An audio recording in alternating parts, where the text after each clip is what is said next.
Every morning, over 2 billion cups of coffee are poured across the planet. It fuels office buildings, hospitals, night shifts, and first dates. It is so ordinary that most people never think about it. But the drink sitting in your cup right now started wars, built empires, funded revolutions, and was carried across the world on the backs of enslaved people.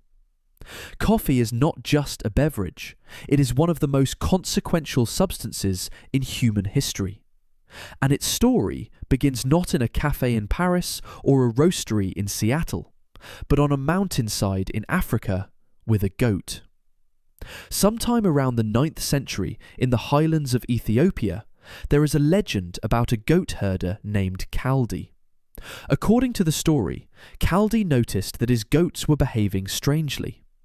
After eating the bright red berries from a certain shrub, they became so energetic that they would not sleep at night. Curious, Kaldi tried the berries himself and felt a rush of alertness he had never experienced before. He brought the berries to a local monastery, where a monk disapproved and threw them into a fire. But as they roasted, an irresistible aroma filled the air. The roasted beans were raked from the embers, ground up and dissolved in hot water. The world's first cup of coffee had been brewed. Whether or not Kaldi was real, the origin is, coffee comes from Ethiopia. The wild coffee plant grew in the forests of the region historically called Kaffa, which may be where the word coffee itself comes from.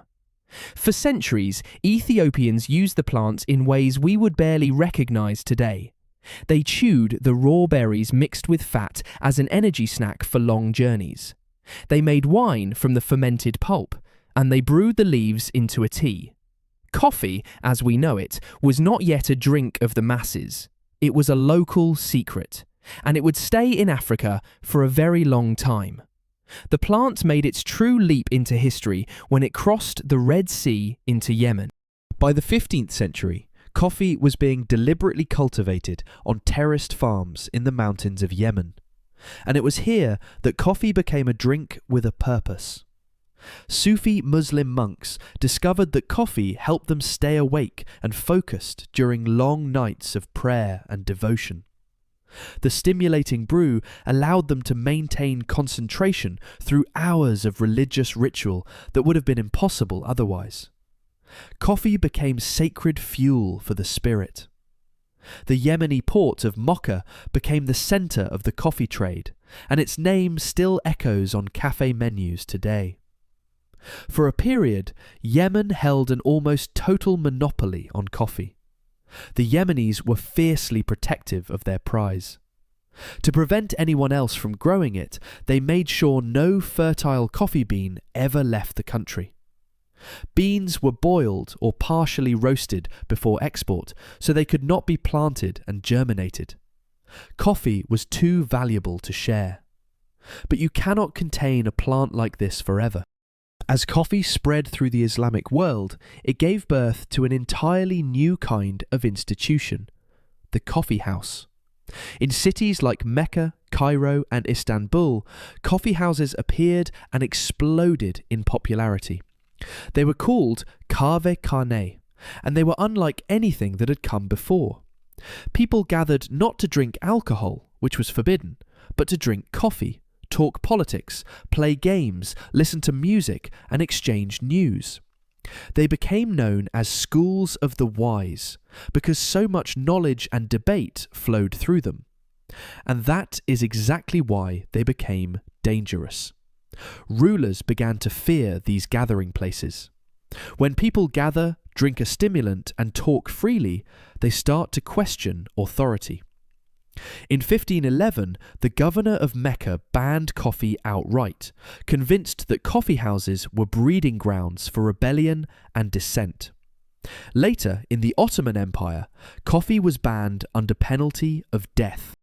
There are accounts of a sultan who would patrol the streets of Istanbul in disguise, and anyone caught drinking coffee could be executed on the spot.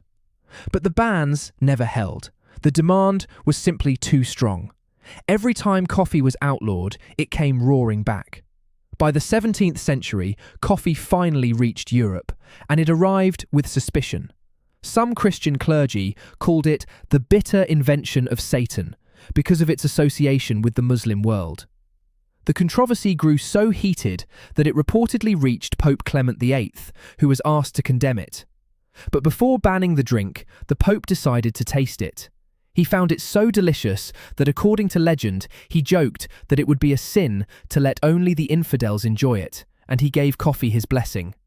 Just like that, coffee was Christianized, and Europe's floodgates opened. What followed was a coffeehouse revolution across the continent. England, in particular, went coffee mad. The first English coffeehouse opened in Oxford in the 1650s, and within a few decades, London had thousands of them. They were called penny universities, because for the price of a penny, the cost of a cup of coffee, a person could sit for hours and absorb the conversation, debate, and news of the day. These were not just cafes, they were engines of the modern world. Consider what came out of them. The insurance giant Lloyd's of London began as Edward Lloyd's Coffee House, where ship owners and merchants gathered to trade information about voyages and cargo. The London Stock Exchange has roots in the coffeehouse culture, where traders met to buy and sell shares. Newspapers, scientific societies, and political parties all took shape in these smoky, buzzing rooms. Coffee, unlike alcohol, made people sharper, not drunker. An entire civilization sobered up in the morning and started thinking, and it changed everything. If you are finding this story fascinating, take a second to subscribe. We dig into the hidden histories behind everyday things every single week, and what is coming next will change how you look at your morning routine forever. But here is where coffee's story takes its darkest turn, the part most people sipping their lattes have no idea about. As European demand skyrocketed, the powers of the continent faced the same problem sugar merchants had faced. Coffee only grows in tropical and subtropical climates. You cannot grow it in London or Amsterdam. So Europe did what Europe did with sugar. It built colonies, and it built them on forced labour. The Dutch were first to break Yemen's monopoly. In the late 1600s, they managed to smuggle live coffee plants out and established plantations in their colony of Java, in modern-day Indonesia. This is why coffee is still nicknamed Java today. The French soon followed. According to a famous story, a French naval officer named Gabriel de Cleur transported a single coffee seedling across the Atlantic to the Caribbean island of Martinique, sharing his own limited water rations with the plant to keep it alive during the voyage. From that one seedling, millions of coffee trees would eventually descend across the Americas. And the Americas is where coffee and human suffering became inseparable. European colonists established massive coffee plantations across the Caribbean and South America, and they worked them with enslaved Africans. The French colony of Saint-Domingue, which we now call Haiti, became one of the most productive coffee regions on Earth, at one point supplying a huge share of the entire world's coffee. That production was built entirely on the brutal, deadly labour of enslaved people, worked in conditions so horrific that the average life expectancy after arrival was measured in just a handful of years. It is no accident that the same island produced the only successful large-scale slave revolt in history. In 1791, the enslaved people of Saint-Domingue rose up, burning both the sugar and coffee plantations that had enslaved them. And after more than a decade of war, they won their freedom and founded Haiti in 1804. The world's coffee supply was thrown into chaos, and production shifted elsewhere, above all to Brazil. Brazil transformed coffee into an industrial-scale empire. Throughout the 1800s, Brazilian plantations expanded relentlessly, and they too ran on slavery. Brazil imported more enslaved Africans than any other country in the Americas, and coffee was one of the primary engines driving that trade in its final decades.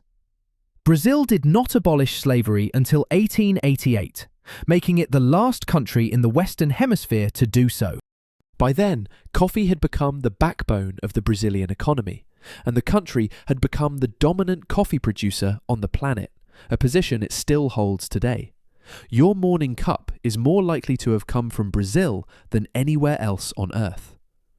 While coffee was fueling misery in the colonies, it was fueling revolution in the halls of power. The Age of Enlightenment, that great flowering of reason, science, and political philosophy, was practically brewed in coffeehouses. Thinkers like Voltaire, who reportedly drank dozens of cups a day, Rousseau and Diderot debated their radical ideas over coffee in the cafes of Paris. Those cafes became the nerve centres of the French Revolution. In 1789, the journalist Camille Desmoulins is said to have leapt onto a table at the Café de Foix and delivered a fiery speech that helped spark the storming of the Bastille just 2 days later. Coffee did not just wake people up, it helped wake up an entire political era. Across the Atlantic, coffee became tangled up in the birth of the United States, and it happened because of tea. In 1773, American colonists, furious over British taxes, dumped chests of British tea into Boston Harbour in the protest we now call the Boston Tea Party. In the aftermath, drinking tea came to be seen as unpatriotic, a symbol of loyalty to the British Crown. Drinking coffee, by contrast, became a patriotic statement. That cultural shift helped turn America from a nation of tea drinkers into a nation of coffee drinkers, a transformation whose effects you can still see in every diner, gas station, and drive-through in the country today. Coffee's next great leaps came from war and technology. In the American Civil War, coffee was so essential to soldiers that some carried rifles with built-in coffee grinders, and the word coffee appears in soldiers' diaries more often than the words war, bullet, or cannon. Armies ran on it. This demand pushed inventors to find ways to make coffee faster and more portable. Instant coffee was developed and refined over the late 1800s and early 1900s, and it truly exploded during the World Wars, when soldiers needed a quick, reliable jolt in the trenches and on the front lines. Brands like Nescafé rose to global dominance on the back of wartime demand. Then came the marketing age. In the 20th century, American companies like Folgers and Maxwell House turned coffee into a mass-market household product, complete with jingles and slogans promising it was good to the last drop. Coffee became the fuel of the modern workday. In fact, the very concept of the coffee break was promoted and popularized in the mid-20th century, partly through advertising campaigns, cementing the idea that workers deserved and needed a pause with a cup of coffee to stay productive. Once again, just like with sugar, industry had figured out how to keep workers moving. But by the second half of the century, mass-market coffee had become bland, cheap, and unremarkable. That set the stage for the next revolution, the rise of specialty coffee. In 1971, a small shop opened in Seattle called Starbucks. Under later leadership, it transformed from a bean retailer into a global chain built on the idea of the coffee house as a third place, somewhere between home and work, where people could gather, exactly as the coffee houses of Istanbul and London had been centuries before. Starbucks and the specialty movement introduced millions of people to espresso, lattes, cappuccinos, and the idea that coffee could be a premium, crafted experience worth several dollars a cup. Coffee had gone full circle, from monastery ritual to penny university to a $4 oat milk latte. Today, coffee is one of the most valuable and most traded commodities on the planet, supporting the livelihoods of an estimated 125 million people worldwide, most of them small farmers in developing countries.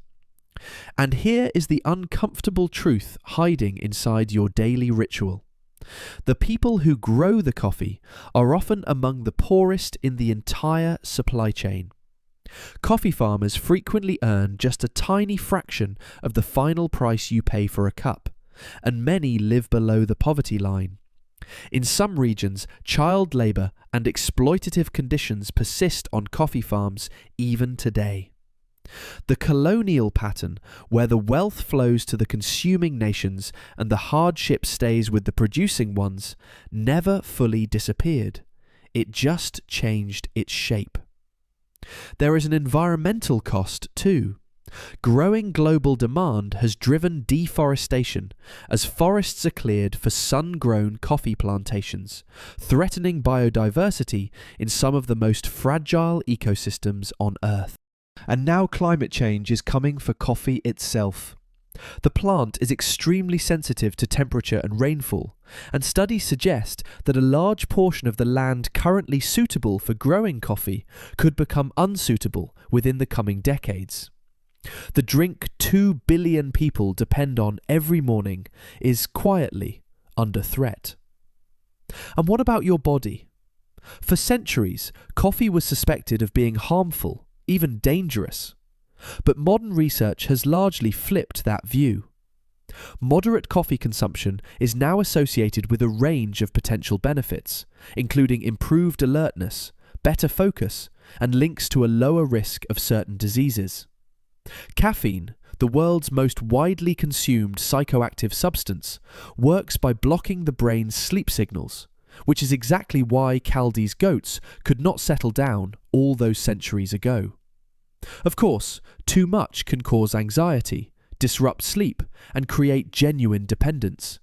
The reason so many people cannot function until that first cup. So the next time you hold a warm cup of coffee in your hands, remember what you are really holding.